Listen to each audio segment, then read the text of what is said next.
Buenos días, hermanos de Vida Nueva, bienvenidos.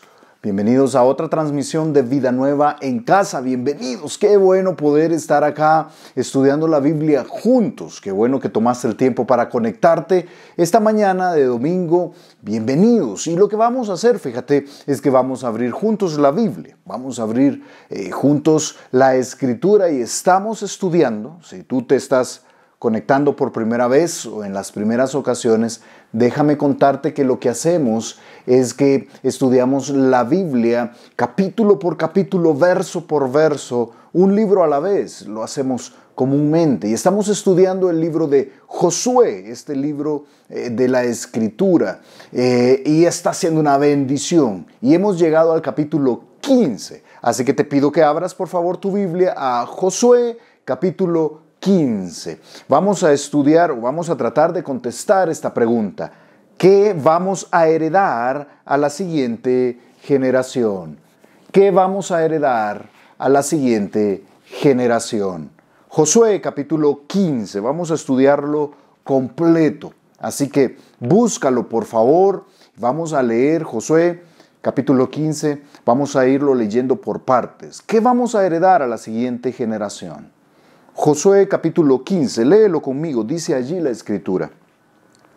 La parte que tocó en suerte a la tribu de los hijos de Judá, conforme a sus familias, llegaba hasta la frontera de Edom, teniendo el desierto de Sin al sur como extremo meridional, es decir, como extremo sur. Lo que vamos a ver acá, lo que vas a leer acá, es los límites, exactamente es la palabra que utiliza acá el texto, los límites de toda la heredad que le correspondió a la tribu de Judá. Es un trozo grande de tierra, muy grande, de los más grandes de todas las tribus. La tribu de Judá era muy poderosa. Así que vas a leer conmigo los límites y luego vas a leer una historia de una familia allá dentro de la tribu de Judá, para luego entender las ciudades que lograron heredar. Y creo que vamos a tomar una lección grande acá respecto a las siguientes generaciones. Vas a ver cómo esto es así. Y mira allí nuestro texto. Dice allí en el verso 2, y su límite, es lo que estamos estudiando, los límites, y su límite por el lado sur fue desde la costa del Mar Salado, desde la bahía que mira hacia el sur, y salía hacia el sur de la subida de Acrabim, pasando hasta Sin, y subiendo por el sur hasta Cades Barnea, y pasaba a Esrón, y subiendo por Adar daba vuelta a Carca.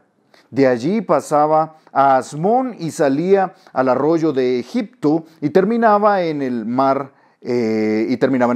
Este pues os será el límite del sur. El límite oriental es el Mar Salado hasta la desembocadura del Jordán, y el límite del lado norte desde la bahía del mar en la desembocadura del Jordán, y sube este límite por Bet Olga y pasa al norte de Bet Arabá, y de aquí sube a la piedra de Boán, hijo de Rubén. No sé si te suena parecido a una escritura de propiedad que tendríamos el día de hoy. Los límites, cómo se trazan. Dice el verso 7.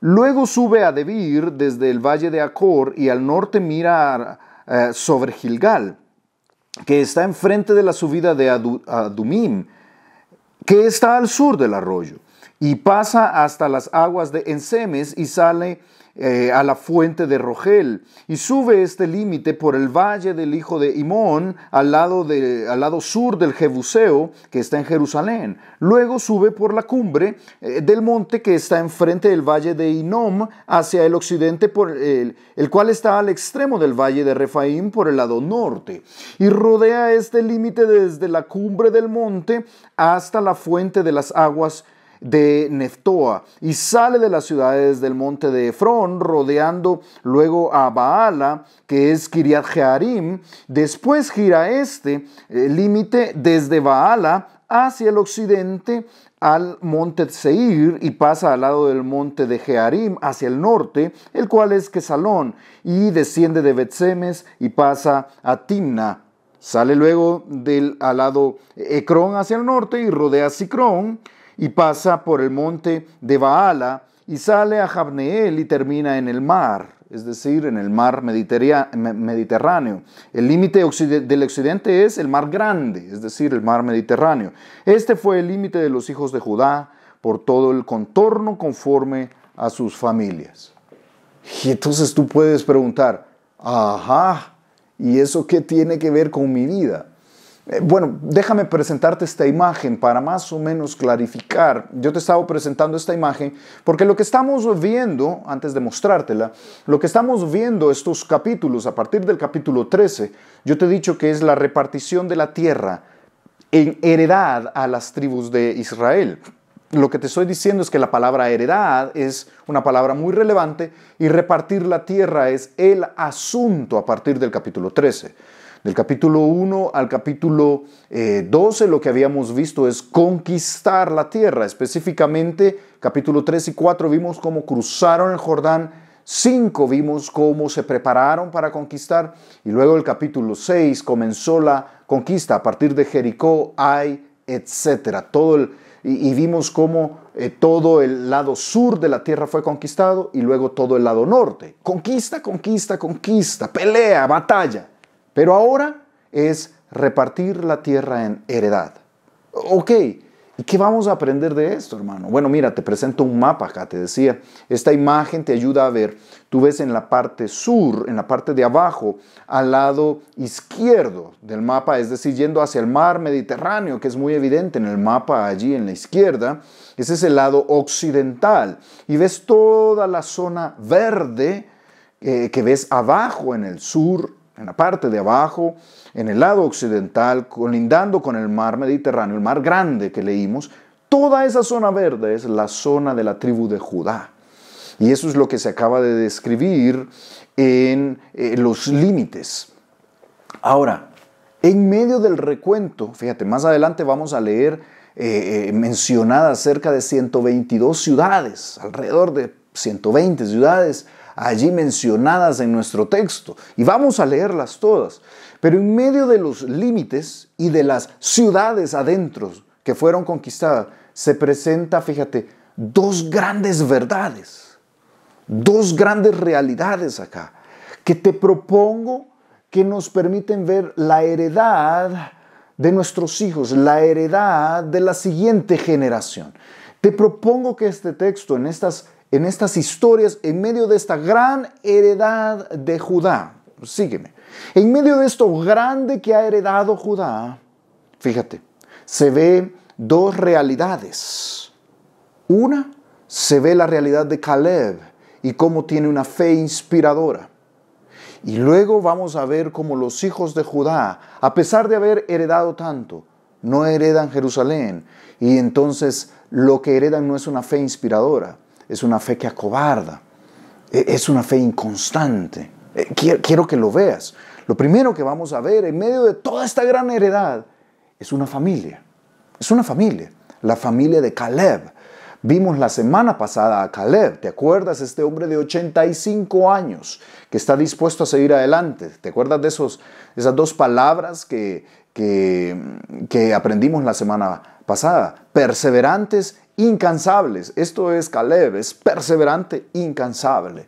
85 años de edad y está conquistando. Pero te decía, es una cuestión de fe en la vida de Caleb. Y cuando leemos todos estos límites y vemos que es un trozo grande de tierra, qué tremenda heredad, surge una familia, la familia de Caleb. Y Caleb se muestra como este hombre inspirador para las siguientes generaciones. Mira qué interesante esto. Verso 13, allí mismo en nuestro texto. Luego que ha descrito los límites, se mete a hablar de la familia de Caleb. Dice allí el verso 13.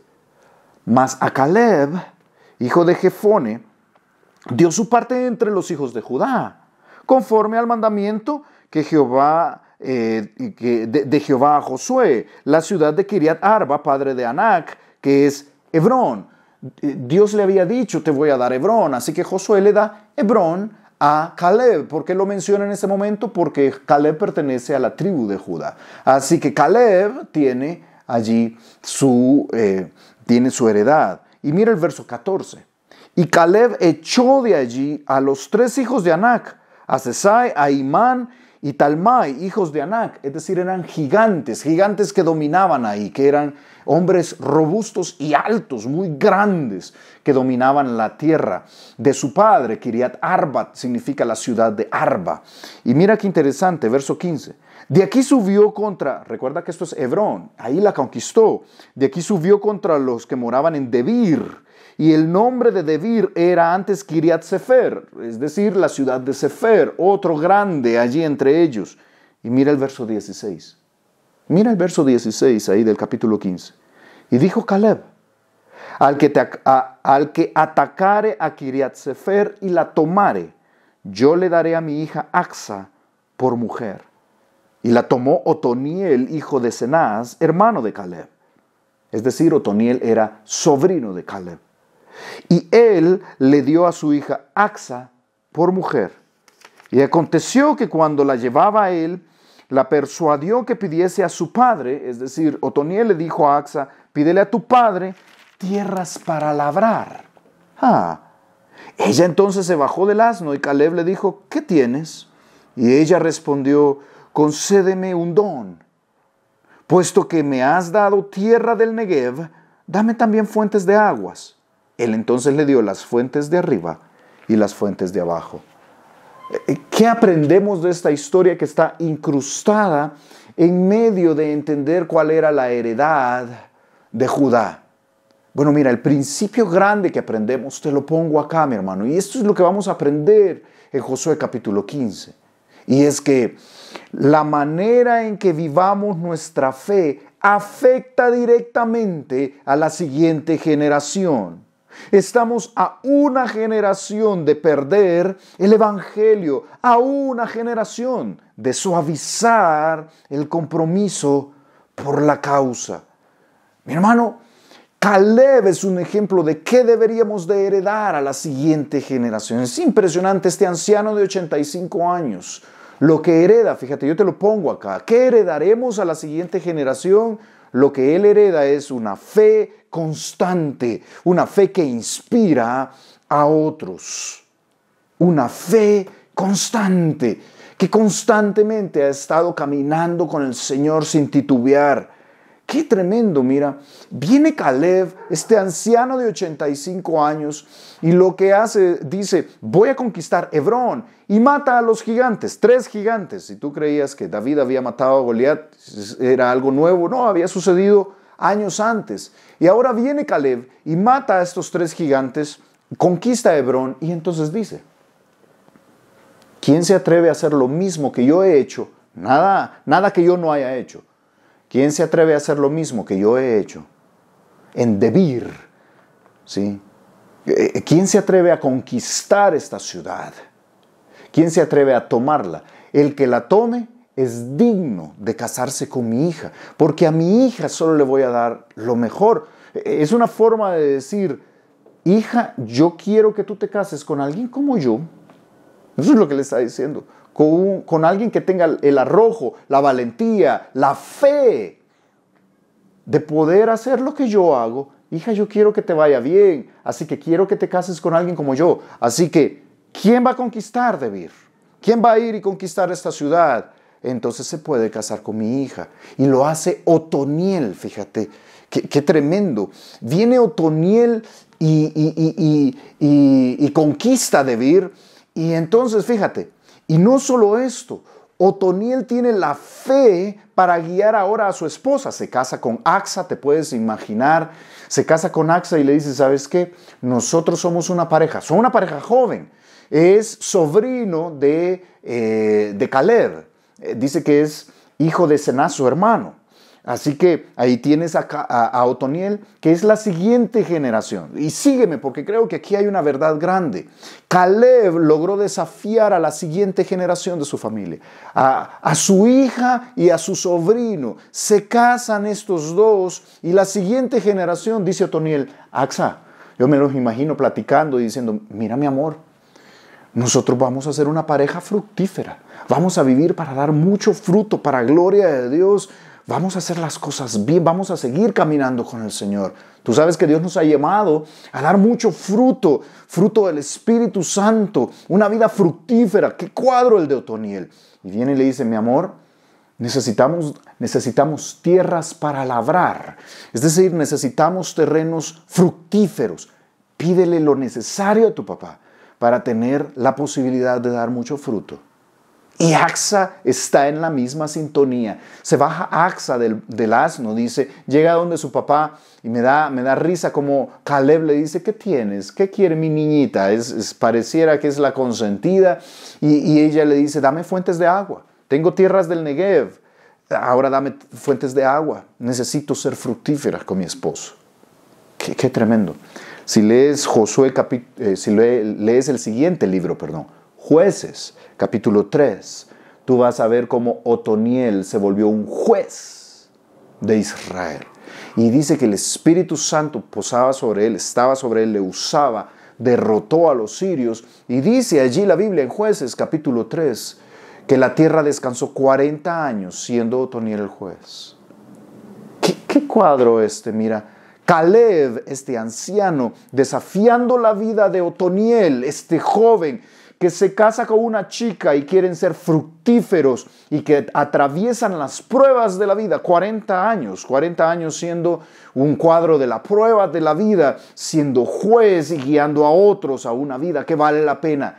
¡Wow! ¡Qué impacto el que tuvo Caleb sobre la siguiente generación! Y es que la manera en que tú vivas tu fe impacta directamente la manera en que tus hijos van a vivir su fe. Hermano, quiero que entiendas que la manera en que tú y yo nos comportemos como creyentes y vivamos nuestra fe, si logramos tener esa fe constante, no es que a veces sí, a veces no, a veces soy cristiano, a veces no, sino que de verdad soy cristiano, te propongo que este pasaje nos muestra que impactamos, que inspiramos la vida de la siguiente generación. Esta es una constante en toda la Escritura. Mira cómo lo hizo Pablo con Timoteo. Su fe fue imitada por Timoteo. Dice la Biblia ahí en 2 de Timoteo, capítulo 3, verso 10. Pero tú, Timoteo, has seguido mi doctrina, es decir, lo que yo he aprendido, mi enseñanza, mi conducta, mi propósito, el propósito por el cual vivo la vida, mi fe, mi longanimidad, es decir, mi aguante a través del tiempo, mi amor, mi paciencia, mis persecuciones, padecimientos, como los que me sobrevinieron en Antioquía, en Iconio, en Listra, persecuciones que he sufrido y de todas me ha librado el Señor. Qué tremendo. Pablo dice, Timoteo, tú has visto mi fe, mi conducta, mi amor, mi paciencia, mi doctrina, tú la has seguido. Hermano, que Dios nos ayude a seguir el ejemplo de Caleb, del apóstol Pablo también. A ser ese ejemplo para las siguientes generaciones. No creas que la manera en que tú vives tu fe no afecta a las siguientes generaciones. Y usualmente, fíjate, las siguientes generaciones imitan solo una parte de la generación pasada. Si nuestra fe es liviana, si nuestra fe es panda, si nuestra fe es ese tipo de fe que a veces soy cristiano, a veces no, créeme, la siguiente generación estamos con un alto riesgo que ni siquiera tenga fe. Por el contrario, qué bendición aquellos que dicen, yo voy a vivir para la causa, voy a vivir para el Señor, voy a aportar para la causa, voy a creerle a Cristo y tengo una relación con mi Señor y conquisto una vida plena. Créeme, qué excelente esto para las siguientes generaciones. Es algo que debería de suceder en la iglesia. Dice la Biblia en Tito capítulo 2, desafiando a los maduros, a los ancianos. Los ancianos de canas deberían de ser los maduros, pero también los maduros de caminar con el Señor. Tito capítulo 2, a partir del verso 2, dice que los ancianos sean sobrios, serios. Hay ancianos que no son serios en esto. Prudentes, sanos en la fe, es decir, tienen una fe sana, una fe buena. La fe es el cuerpo de enseñanzas que tienen, conocen su fe, son sanos en la fe, son sanos en el amor, en la paciencia. Y luego dice, las ancianas, para ti, madre, que nos estás escuchando, abuela que estás escuchando, mujer madura entre nosotros, las ancianas asimismo sean reverentes en su porte, sean mujeres dignas, no calumniadoras, no esclavas del vino, maestras del bien. Esto es lo que deberían de ser, que enseñen a las mujeres jóvenes a amar a sus maridos y a sus hijos, a ser prudentes, a ser castas en la manera en que se visten y se comportan. Deberían de ser castas, cuidadosas de su casa, buenas, sujetas a su marido para que la palabra de Dios no sea blasfemada. Luego dice, exhorta a sí mismo a los jóvenes a que sean prudentes. ¿Te acuerdas que los ancianos debían ser prudentes? Bueno, exhorta a los jóvenes a que sean prudentes, que piensen en su futuro, que piensen en cómo van a servir al Señor, presentándote tú en todo como ejemplo de buenas obras, en la enseñanza mostrando integridad, seriedad, palabra sana e irreprochable. Preséntate tú como ejemplo para nuestros jóvenes, te lo suplico, de modo que el adversario se avergüence y no tenga nada malo que decir de vosotros. Mi hermano, es hora que la generación más vieja, es hora que la generación de santos mayores, de cristianos más viejos, de caminar con el Señor y de edad, es hora que entendamos que la manera en que vivimos nuestra fe afecta directamente la manera en que la siguiente generación va a vivir su fe. Si lográsemos tener una fe como la de Caleb y lográsemos inspirar a la siguiente generación, ¡qué bendición! La obra de Dios continúa. Estamos a una generación de perder el evangelio en esta ciudad. Pero si tú y yo vivimos en fe, siguiendo al Señor, para agradar al Señor, verdaderamente teniendo una relación con Dios, créeme, qué bendición, porque vamos a hacer un impacto a la siguiente generación. Heredémosles una fe constante, una fe genuina. Warren Wiersbe, este pastor y comentarista bíblico, él escribió esto, pensando en la influencia de Caleb sobre Otoniel. Qué interesante, él escribió esto, mira. Él dijo, la generación anterior debe proveer para la nueva generación no solo cosas materiales, sino más que todo espirituales. Los santos mayores, es decir, los cristianos más antiguos, deben ser creyentes ejemplares y animar a las generaciones más jóvenes a confiar en el Señor y seguirle completamente. Qué desafío el que tenemos. En medio de la heredad de Judá, que es grande, aparece una familia, la familia de Caleb. Y vemos cómo Caleb afecta a esa generación. Pero no solo eso, mira, déjame leerte rápido lo que vamos a aprender acá.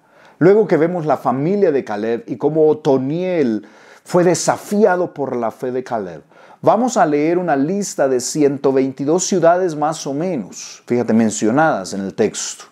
Vamos a leer muchos nombres. Pero quiero que veas cómo, a pesar de haber heredado todas estas ciudades, no lograron conquistar, no lograron heredar completamente Jerusalén. Y creo que vamos a aprender algo bueno acá. Lee conmigo, quiero que leas esto en el texto. Verso 20, luego que nos ha contado los límites a grandes rasgos y nos ha contado sobre Caleb, Otoniel y Acsa, como Caleb heredó esta fe constante, inspiradora a Otoniel, mira el verso 20. Esta pues es la heredad de la tribu de los hijos de Judá por sus familias. Y fueron las ciudades de la tribu de los hijos de Judá en el extremo sur. Esto es lo primero que vamos a ver, hacia la frontera de Edom. Estas son las ciudades del extremo sur. Cabseel, Edar, Jagur, Sina, Dimona, Adaba, Cades, Azor, Itnan, Sif, Telem, Bealot, Azor, Adata, Keriot, Esron, que es Azor, Amam, Sema, Molada, Azar, Gada, Esmon, Bet-Pelet, Azar, Sual, Beerseba, Bisotia, Baala, Im, Esem, El Tolad, Kesil, Orma, Siklag, Madmana, Sansana, Lebaot, Silim, Ain y Rimón, por todas 29 ciudades con sus aldeas. Ese es el sur. Ahora el verso 33. En las llanuras, ahora en las llanuras, Estaol, Sora, Asena, Sanoa, Enganim, Tapúa, Enam, Jarmut, Adulam, Soco, Aseca, Saharaim, Aditaim, Gedera, Gederotaim, 14 ciudades con sus aldeas. Senán, Adasa, Migdalgad, Dileán, Mispa, Jocteel, Laquis, Boscat, Eglón, Cabón, Lamam, Kitlis, Gederot, Bet-Dagón, Naama y Maceda, 16 ciudades con sus aldeas. Libna, Eter, Asán, Gifta, Asena, Nesib, Keila, Aksib y Maresa, 9 ciudades con sus aldeas. Y luego algunas ciudades allí mencionadas. Ecrón con sus villas y sus aldeas, desde Ecrón hasta el mar, todas las que están cerca de Asdod con sus aldeas. Asdod con sus villas y sus aldeas. Gaza con sus villas y sus aldeas hasta el río de Egipto y el mar grande con sus costas. Y en las montañas, ahora terminamos con las montañas, ¿sí?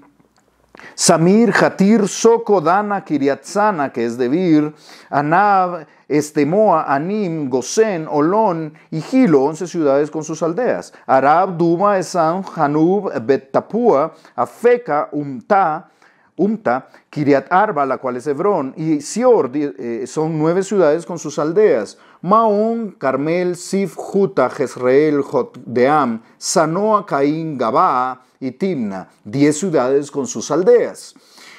Alul, Betsur, Gedor, Maarat, Batanot, El Tecón, 6 ciudades con sus aldeas, y Kiriat Baal, que es Kiriat Jearim, y Rabá, 2 ciudades con sus aldeas. Y luego en el desierto, Betará, Midín, Secaca, Nibsán, la ciudad de Sal, y Engadi, 6 ciudades con sus aldeas. Verso 63. Pero, ese es el más, a los jebuseos que habitaban en Jerusalén, los hijos de Judá no pudieron arrojarlos, y ha quedado el jebuseo en Jerusalén con los hijos de Judá hasta hoy. ¿Qué aprendemos de esto? Fíjate. Quiero que veas acá. Lo primero que aprendimos es que ¿qué vamos a heredarle a la siguiente generación? Te decía, lo primero que aprendimos es que podemos heredarles una fe constante que inspira a otros. Pero también podemos heredarles una fe inconstante, que por el contrario acobarda a otros. ¿Qué vamos a heredar a la siguiente generación? ¿Una fe constante que les inspire o una fe inconstante que los acobarde? ¿Por qué te menciono acá? Leíste conmigo. ¿Por qué te planteo esa otra posibilidad? Hemos visto Caleb inspirando la vida de Otoniel y de su hija Axa, siendo una pareja fructífera y que puede atravesar la prueba 40 años y ser guía de Israel. Otoniel es increíble, pero heredó esta fe inspiradora, esta fe constante de parte de Caleb. Ok. O puede ser que al igual que la tribu de Judá completa, podamos heredarles muchas cosas buenas. Fíjate, la heredad de Judá, tú leíste y tuviste la paciencia de leer conmigo estas 122 ciudades mencionadas acá en el texto. Es increíble, si haces la suma, te dan 115 ciudades, pero se mencionan 7 ciudades de más. Si haces la suma de los números que te aparecen ahí, te salen más o menos 115 ciudades. Pero estas otras 7 ciudades corresponden a Simeón y aparecen en el capítulo 19, y luego las vamos a ver. Pero parece que Judá ayudó en el proceso. De hecho, Simeón está en medio de todo Judá. Solo por si te gustan los detalles en la escritura. Pero se mencionan 122 ciudades, porque alguien podía estar tomando la calculadora y sumando los números que salen allí. Pero se nombran estas 122 ciudades más o menos. Y dentro de todas estas 120 y tantas ciudades, termina el texto en el verso 63 diciendo, ¿saben qué? Qué gran terreno heredó Judá. Qué bonito lo que heredó Judá. Tremendo, grande, es mucho lo que lograron.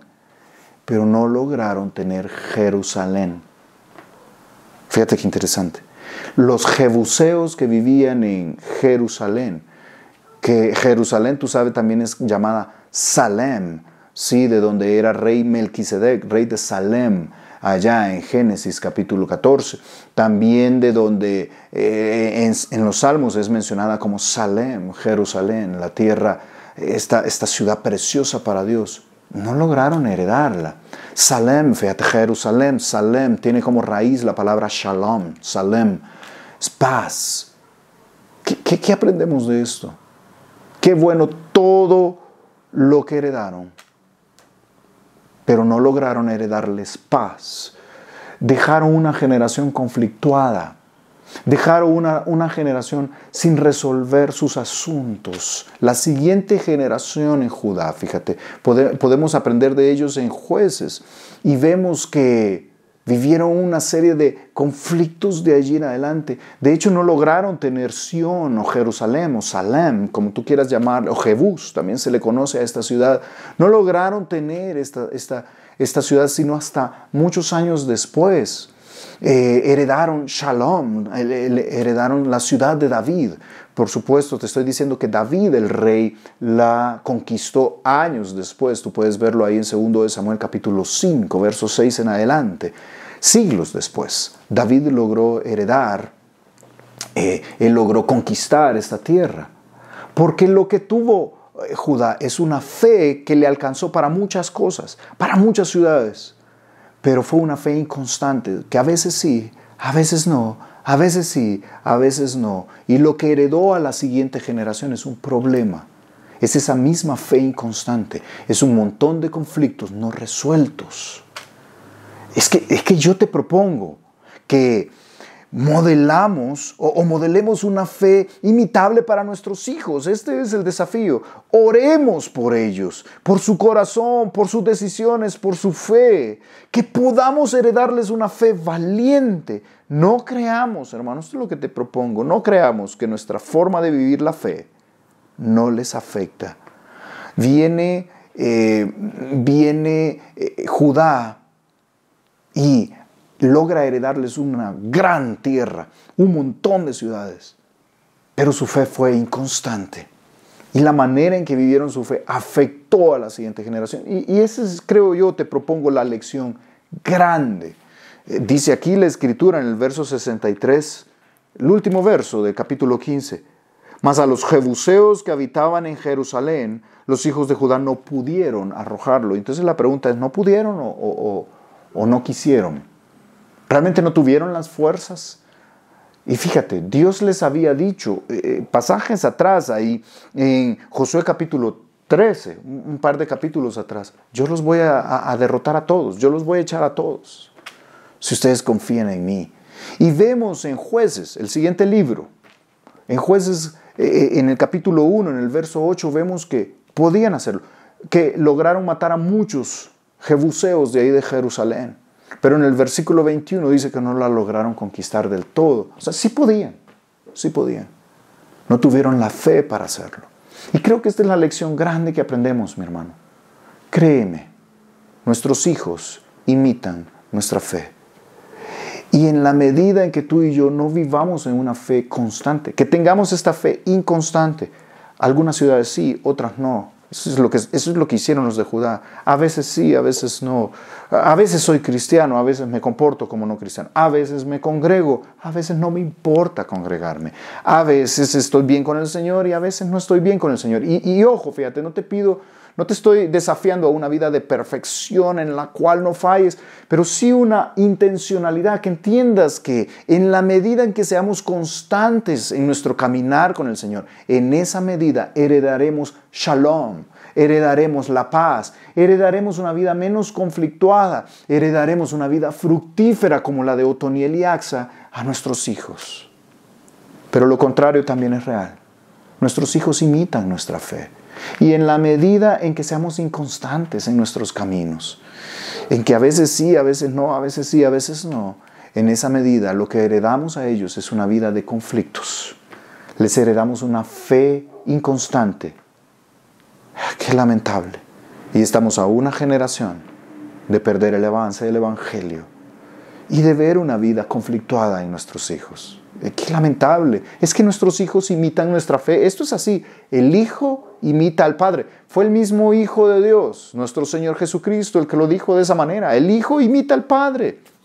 Tus hijos imitarán tu fe. Nuestros chicos en la iglesia imitarán la fe de nosotros los creyentes más viejos. Esto es así. ¿Será que les heredaremos una fe inconstante, conflictuada? Dice la Biblia, fue el Señor Jesucristo quien lo dijo en Juan capítulo 5, en el verso 19. Respondió entonces Jesús y les dijo: de cierto os digo, no puede el Hijo hacer nada por sí mismo, sino lo que ve hacer al Padre. Porque todo lo que el Padre hace, también lo hace el Hijo igualmente. Por supuesto, él estaba hablando doctrinalmente de cómo él era Dios mismo, siendo el Hijo de Dios en perfecta comunión con el Padre. Pero nos dejó un principio devocional ahí fuerte. El Hijo hace lo que ve hacer al Padre. Qué desafío para nosotros en Josué capítulo 15. O somos Otoniel, o somos Caleb, que desafía a Otoniel y a Axa, y lo que les hereda es una vida fructífera, llena de propósito, que aún en los 40 años de tempestad y de tormenta y de prueba van a salir adelante y van a caminar con el Señor. O les heredamos esa fe constante, o les heredamos una fe inconstante. A veces sí, a veces no, y no les heredamos paz. Los dejamos con un gran conflicto. ¡Qué responsabilidad más grande la que tenemos! Mira, esto es un principio por toda la Escritura. Déjame presentarte 2 reyes que caminaron en los caminos de su padre. Esto es así. E hicieron lo malo delante del Señor. Y déjame presentarte al final un rey que caminó en los caminos de su padre y lo que hizo fue agradar al Señor. Es que esto es así, hermano. Quiero poner una carga en tu corazón. Nuestra fe, la manera en que vivimos nuestra fe, de esa manera afectamos a la siguiente generación. Te pongo el ejemplo de Ocosías, que era rey de Israel, rey de Samaria, rey de la parte norte de la tierra prometida. Este Ocosías, dice la Biblia allí en Primero de Reyes, capítulo 22, verso 52. E hizo lo malo, este Ocosías hizo lo malo ante los ojos de Jehová y anduvo en el camino de su papá. Qué tremendo esto, hermano. Anduvo en el camino de su padre y en el camino de su madre y en el camino de Jeroboam, hijo de Nabat, que hizo pecar a Israel. Mira este otro ejemplo. Ahora el ejemplo de Amón, rey de Judá. Ahora es el rey del sur. Mira, dice ahí, Amón. E hizo lo malo ante los ojos de Jehová, como había hecho Manasés su padre. Anduvo en todos los caminos en que su padre anduvo, y sirvió a los ídolos, a los cuales había servido su padre, y los adoró. Qué tremendo, mi hermano, porque lo que presentan estos 2 reyes es que caminaron en el camino de su papá, de su mamá, y vivieron la vida que vivió sus papás. ¡Qué responsabilidad más grande tenemos los creyentes mayores! Y dice que adoró los ídolos que él adoró. Si tú eres una persona que a veces estás con Dios, pero a veces estás viviendo para este mundo, para los placeres de este mundo, para ser idólatra, buscando la plata. Tú sabes que el otro señor siempre es las riquezas en la Biblia. Esos son los ídolos. Y vives de este mundo materialista y ese es tu afán. Estás influenciando poderosamente el caminar de tus hijos en esa dirección. ¡Qué tremendo! ¡Cuánta responsabilidad! Por el contrario, mira el caso de Josías, para presentarte un caso positivo, no solo negativos. El caso de Josías ahí en Segundo de Crónicas capítulo 34, verso 2. Josías, hizo lo recto ante los ojos de Jehová y anduvo en los caminos de David, su padre, sin apartarse a la derecha ni a la izquierda. Qué tremendo. Qué tremendo. Aquí una pequeña cuota de sabiduría para ustedes jóvenes que nos escuchen. Hey, escúchame, joven que nos escuchas.